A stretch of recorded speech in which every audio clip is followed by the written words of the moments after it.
गावान आपलं गावकार कॅन्डिडेट म्हणून 90% लोक गावातलो कॅन्डिडेट ताका लागून ते इमोशनल जाल्ले आसात। ते म्हणतात की आमकां पार्टी आमचो आतां गांवांतलो मनीस आसा, फर्स्ट टायम आमकां रिप्रेझेंटेशन गावला तेन्ना एफर्ट आमी मोर्जेचो कॅन्डिडेट जिखून हाडटले जसो निर्धार मोर्जेकारांनी केला।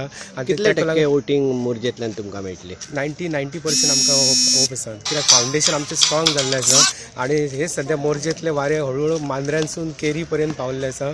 आपणाक मुख्यमंत्री सुद्दां दिला न्हू जाल्यार आपूण काँग्रेसीतलो फुटान वयचोय ना। तर तो कित्याक गेलो? एक तर ताका मिनिस्ट्री ना, काय ना, लोकांच्या भल्या खातीर वचांक ना, तो आपल्या स्वार्था खातीर गेलो अशें म्हाका तरी दिसता। आनी जनतेन हे जे हांव कितें सांगता ते जनतेन बरे भाशेन हें करूंक आनी येता त्या 23 तारखेर जी वोटिंग घालतले ते वोटिंग भाभी बाक्कराक घालून आयज एक हिस्ट्री दाखोवंक जायी।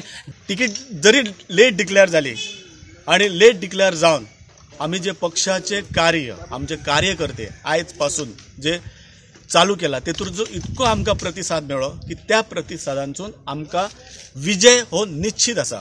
आणि त्यामुळे बाकीचे जे अन्य जे पक्ष आसात, विरोधक आसात, तांकां खंय तरी आतां एकदम आमी खंय तरी आतां सकयल पडले हेची तांकां चाहूल आणि जाणीव जाल्ली आसा, म्हणून ते वेगवेगळी आतां वक्तव्यां काडटात। पूण तेचो कार्य मात्र आमचेर फरक पडचो ना।